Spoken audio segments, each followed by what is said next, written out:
आज की कहानी मुट्ठी भर मेंढक। बहुत समय पहले की बात है। किसी गांव में मोहन नाम का एक किसान रहता था। वह बड़ा मेहनती और ईमानदार था। अच्छे व्यवहार के कारण दूर दूर तक उसे लोग जानते थे और उसकी प्रशंसा करते थे। पर एक दिन जब देर शाम वह खेतों में काम कर लौट रहा था, तभी रास्ते में उसने कुछ लोगों को बात करते सुना। वे उसी के बारे में बात कर रहे थे। मोहन अपनी प्रशंसा सुनने के लिए उन्हें बिना बताए धीरे धीरे उनके पीछे चलने लगा। पर उसने उनकी बात सुनी तो पाया कि वे उसकी बुराई कर रहे थे। कोई कह रहा था मोहन घमंडी है, तो कोई कह रहा था कि हम सब जानते हैं वो अच्छा होने का दिखावा करता है। मोहन ने इससे पहले सिर्फ अपनी प्रशंसा सुनी थी, पर इस घटना का उसके दिमाग पर बहुत बुरा असर पड़ा और अब वह जब भी कुछ लोगों को बातें करते देखता तो उसे लगता कि वे उसकी बुराई कर रहे हैं। यहाँ तक कि अगर कोई उसकी तारीफ करता तो भी उसे लगता था कि उसका मजाक उड़ाया जा रहा है। धीरे धीरे सभी ये महसूस करने लगे कि मोहन बदल गया है और उसकी पत्नी भी अपने पति के व्यवहार में आए बदलाव से दुखी रहने लगी। और एक दिन उसने पूछा, आजकल आप इतने परेशान क्यों रहते हो? कृपया मुझे बताएं। मोहन ने उदास होते हुए उस दिन की बात बता दी। पत्नी को भी समझ नहीं आया कि क्या किया जाए, पर तभी उसे ध्यान आया कि पास के ही एक गांव में एक सिद्ध महात्मा आए हुए हैं। और वो बोली, स्वामी, मुझे पता है कि पड़ोस के गांव में एक संत आए हैं।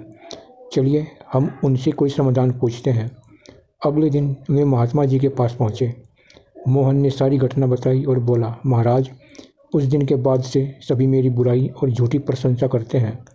कृपया मुझे बताएं कि मैं वापस अपनी साख कैसे बना सकता हूँ।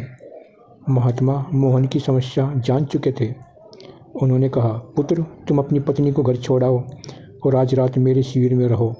महात्मा कुछ सोचते हुए बोले। मोहन ने ऐसा ही किया, पर जब रात में सोने का समय हुआ तो अचानक ही मेंढकों के टर टर की आवाज़ आने लगी। मोहन बोला, ये क्या महाराज, यहाँ इतना कोलाहल क्यों है? पुत्र, पीछे एक तालाब है। रात के वक्त उसमें मौजूद मेंढक अपना राग अलापने लगते हैं, पर ऐसे में तो कोई यहाँ सो नहीं सकता। मोहन ने चिंता जताई। हाँ बेटा, पर तुम ही बताओ हम क्या कर सकते हैं। हो सके तो तुम हमारी मदद करो, महात्मा जी बोले। मोहन बोला, ठीक है महाराज, इतना शोर सुन के लगता है इन मेंढकों की संख्या हजारों होगी। मैं कल ही गांव से 50-60 मजदूरों को लेकर आता हूं और उन्हें पकड़कर दूर नदी में छोड़ आता हूं। और अगले दिन मोहन सुबह सुबह मजदूरों के साथ वहां पहुंचा। महात्मा जी भी वहीं खड़े सब कुछ देख रहे थे। तालाब ज़्यादा बड़ा नहीं था। 8-10 मजदूरों ने चारों ओर से जाल डाला और मेंढकों को पकड़ने लगे। थोड़ी देर की ही मेहनत में सारे मेंढक पकड़े गए। जब मोहन ने देखा कि कुल मिलाकर 50-60 ही मेंढक पकड़े गए हैं, तब उसने महात्मा जी से पूछा, महाराज, कल रात तो इसमें हजारों मेंढक थे, भला आज में सब कहाँ चले गए? यहाँ तो बस मुट्ठी भर मेंढक ही बचे हैं। महात्मा जी गंभीर होकर बोले, कोई मेंढक कहीं नहीं गया।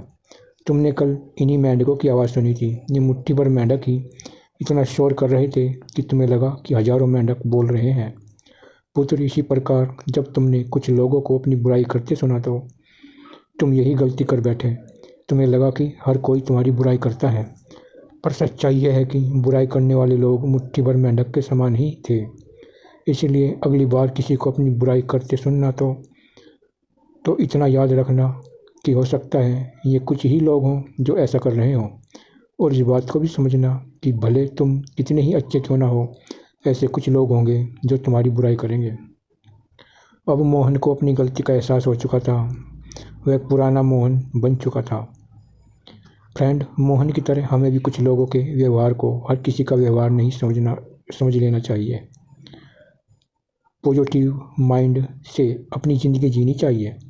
हम कुछ भी कर लें, लाइफ में कभी ना कभी ऐसी समस्या आ ही जाती है जो रात के अंधेरे में ऐसी लगती है मानो हजारों मेंढक कान में टर-टर कर रहे हों। पर जब दिन के उजाले में हम उसका समाधान करने का प्रयास करते हैं तो वही समस्या छोटी लगने लगती है।